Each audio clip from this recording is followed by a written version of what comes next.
यहाँहरू सबैलाई नमस्कार। आज हामी काठमाडौँबाट मार्को हुँदै चितलाङ आइपुगेका छौँ। काठमाडौँबाट खासै टाढा पनि छैन। झन्डै 2 घन्टा जस्तोको बाटो हो अनि 45 किलोमिटर जस्तोको दूरी छ। मौसम पनि एकदम राम्रो छ अनि पानी पर्ने सिजन भएकोले वरिपरि सबै हरियाली छ। ल हेर्दै जानुहोस् है त कस्तो रह्यो हाम्रो काठमाडौँबाट मार्को हुँदै चितलाङसम्मको राइड।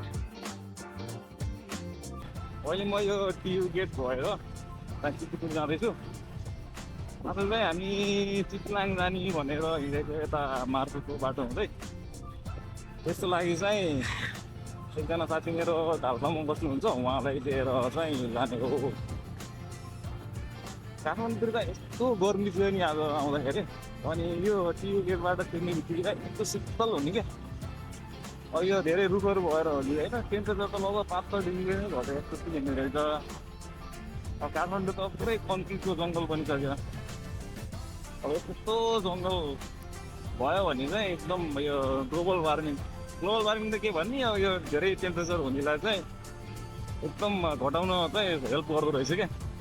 यहाँ आउने बित्तिकै यस्तो आनन्द फिल हुन्छ, फ्रेस हावा, काठमाडौँ त्यो धुलो धुवाबाट आएको क्या आनन्द आउने। त्यसमा हिजो पानी पनि पऱ्यो अनि पानी परेपछि यहाँको सबै यो धुलो सबै मरेको जस्तो भयो क्या। अनि यो बाटो नि एकदम हिँड्दाखेरि यस्तो आनन्द आउने खालको बाटो पाइरहेको रुखहरू। अब यतिको चाहिँ बाटो चाहिँ हुनुपर्छ है।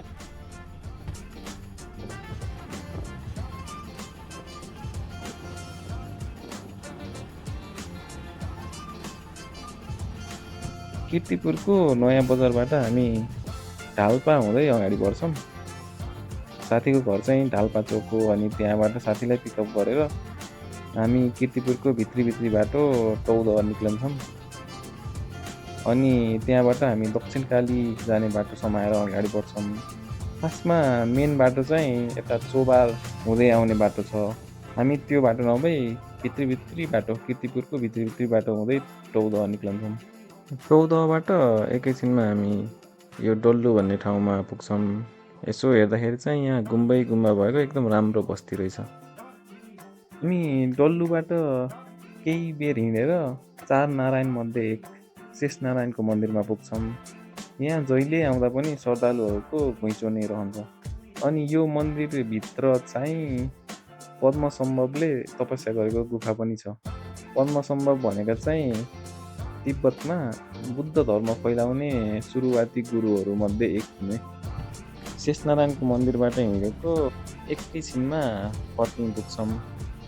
पर्किङबाट दक्षिणकाली जाने बाटोतिर नभइकन त्यहाँबाट दाहिने लागेर हुमाने भन्ज्याङ जाने बाटो समातेर हामी अगाडि जान्छौँ। बाटो चाहिँ कतै चाहिँ अफरोड छ, तर धेरै जसो बाटो चाहिँ कालोपत्रे नै गरेको छ। अनि यसो हेरेको फार्पिङमा चाहिँ लास्टै धेरै लप्सी पाइने रहेछ। बाटोको साइडमा टन्नै लप्सीका बोटहरू देखिन्छन्। सिजन नभएको हुनाले फल चाहिँ देखिँदैन, तर बोटहरू चाहिँ टन्नै देखिन्छ। अनि यो भेगमा नस्पाती पनि टन्नै हुँदो रहेछ। अनि सासाना फल लागेका नस्पातीको बोट पनि बाटोको छेउमा टन्नै देखिन्छन्।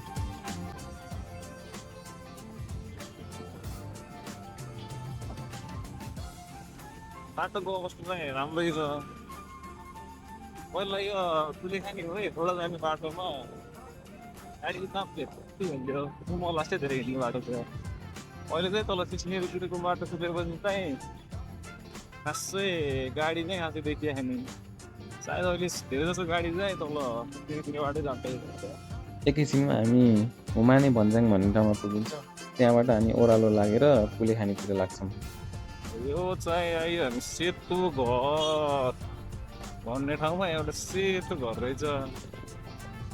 त्यसैको नाममा सेतो घर आउनु गएको जस्तो छ है ठाउँको नाम हेर्दाखेरि। यहाँ आउँदै चाहिँ तरकारी खेती चाहिँ मस्त हुँदो रहेछ। यसो हेऱ्यो भने अहिले त्यो बन्दाकोपी हो कि काउली हो, त्यो बन्दाकोपी काउली त्यही चाहिँ मस्त गोरा बनाएर लगाइएको रहेछ।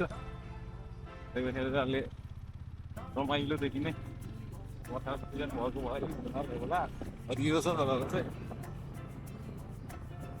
आइयो हामी मार्कु जाने बाटो तलबाट गयो भने हेटौँडा गइन्छ। अनि यताबाट चाहिँ मार्कुको ड्याम, कुलेखानीको ड्याम,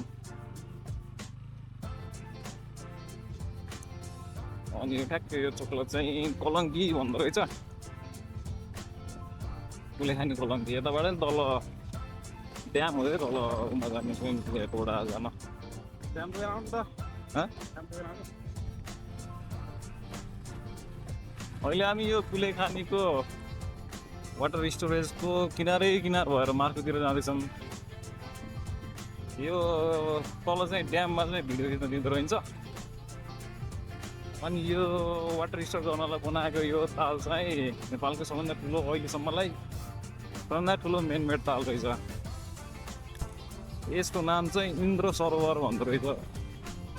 यो चाहिँ महारानी इन्द्र राज्य लक्ष्मी देवीको नामबाट रहन गएको रहेछ। यो बनाउँदाखेरि चाहिँ यो तल कुलेखानीको 3टा पावर जेनेरेसन स्टेसनको लागि पानी प्रोभाइड गर्नलाई बनाएको हो। बनाउँदाखेरि चाहिँ 2टा थियो अरे, पछि चाहिँ 2015तिर चाहिँ एउटा पावर जेनेरेसन स्टेसन एउटा थपेर 3टा बनायो। अनि यो बनाउँदा बखत चाहिँ नेपालको सबभन्दा ठुलो हाइड्रो पावर प्रोजेक्ट यो चाहिँ। अनि साधारणतया चाहिँ यो हाम्रो हाइड्रो पावर प्रोजेक्ट चाहिँ रन रिभर खालको हुन्छ। त्यहाँ चाहिँ पानी बोकिरहेको हुन्छ, त्यसले टर्बाइन चलाउँछ अनि डिजिल निक्लिन्छ। यो चाहिँ स्टोरेज वाटर प्रोजेक्ट हो। यहाँ कुनै त्यस्तो खोलाहरू छैन। अनि यहाँ चाहिँ बर्खाको पानी हेर्नमा हुन्छ। अनि त्यो पानी चाहिँ हिउँदको फुलाम बेलामा चाहिँ टर्बाइन, त्यो पानीले टर्बाइन चलाएर बिजुली चाहिँ जेनेरेट गरिन्छ। लगभग यहाँको 8 किलोमिटर क्षेत्र चाहिँ डुबानमा परेको रहेछ यो बनाउँदाखेरि। अहिलेसम्म पनि नेपालमा योभन्दा ठुलो चाहिँ छैन। अब अहिले चाहिँ साथीले भनेअनुसार बुढी गण्डकी, गोर्खामा बुढी गण्डकी बन्दै रहेछ। त्यो पनि स्टोरेज वाटर प्रोजेक्ट। यति खालको ड्याम गरेर पानी सुनेर पानी स्टोर गरेर बिजुली निकालिँदै रहेछ। त्यहाँ चाहिँ 31 किलोमिटर क्षेत्र चाहिँ डुबानमा हुने जस्तो छ अरे त्यो प्रोजेक्टबाट। अनि 1200 मेगावाट निकालिन्छ, जबकि यहाँ चाहिँ 60, 30 र 14 गरेर लगभग 100, 104, 105 किलोमिटर चाहिँ यहाँबाट निक्लिँदो रहेछ कुलेखानीबाट। कर्णालीको हो क्या, कर्णाली बेसिनमा गरी निस्किन्छ त्यो होइन। अनि त्यो त अहिले यतातिर कालीगण्डकीमा आउने भयो। त्यो त तिम्रो रुकुमको मान्छेले लानाएको छन् कि त्यो गर्नलाई। ए जस्तै रुकुम भेगको त त्यो म्याक्सिमम् उत्तर गङ्गा, जस्तै यता तलको बसेर नि टक्सेरा तिनदिनीहरू के सबै त्यहीँको पानी युज हुँदैछ। तिनीहरूले त मानेको नभए त जनगण पाहाडको छैन क्या, अब गरायो नि गराउनु। पहिला जनगणले ल्याउने भयो। ए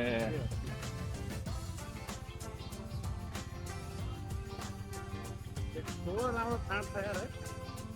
त्यो तर अब त्यो सबै फाँट डुब्ने भयो नि त। त्यो अब निकुञ्जको नि भयो त्यो चाहिँ। त्यो त राम्रो भयो नि। के अब चाहिँ यो पर्यावरणको हिसाबले हाँसी भएन क्या र अब मान्छेहरू किन यहाँ मेरो झन् बस्छु भाउ क्या होइन, माथि माथिले गर्छु होइन होइन। माथि धेरै मान्छेले चौबाट खासले त्यो भनेको आफ्नो तलले बस्नुमा डुब्लियो, तल तलको त डुब्लियो। त्यसको ताल हुन्छ, ताल भइसकेपछि त्यो चाहिँ सबै भइहाल्छ। बाटामा के गरौँ त्यसको त्यो इआइए भयो त्यस्तो। त्यस्तो विस्तरण गरे होला ठुलोमा, त्यो चाहिँ के भएको थाहा छैन। अहिले अब किन चाहिँ गर्छन् गराउने भनेर।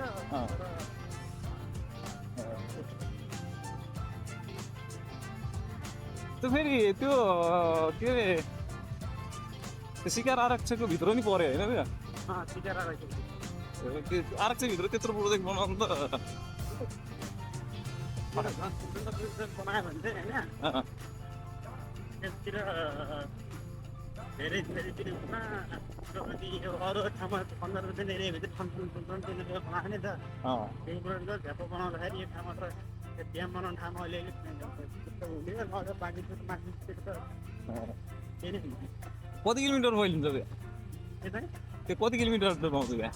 टनेल होइन टनेल होइन, यो जस्तै यो यसमा खै पछि टनै डुब्छ त्यत्रो लगभग 1.5 से 2 मिटरको हाइड्रो ड्यामको अँ, अनि त्यस्तो होला त्यसको चाहिँ एक्जाम त मलाई थाहा छैन त्यहाँदेखि ल यहाँ जो थाहा छ त अनि कहाँबाट यो त बस्नलाई उ गर्नलाई सबैलाई मिठो छ क्या त्यो त यार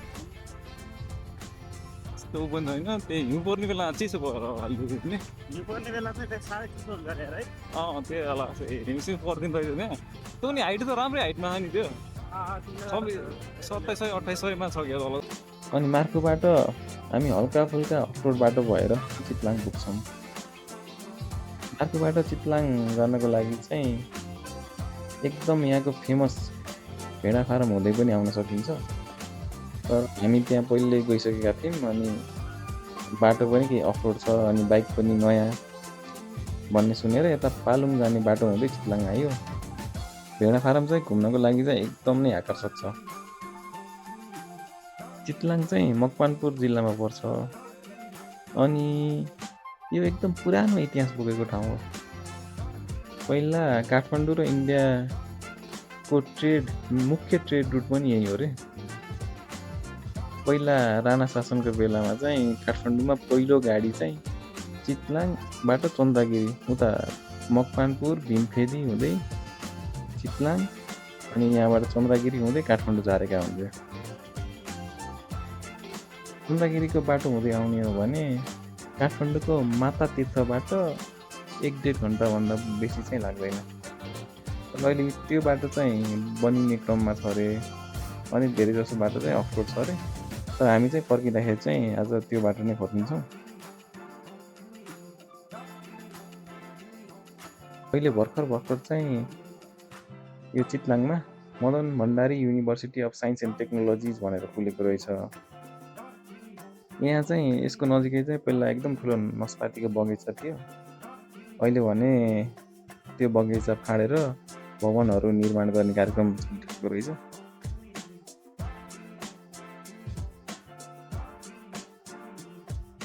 यहाँ चाहिँ अलिक बाटोबारी चाहिँ एउटा फेमस गोट चिज पाइने ठाउँ छ।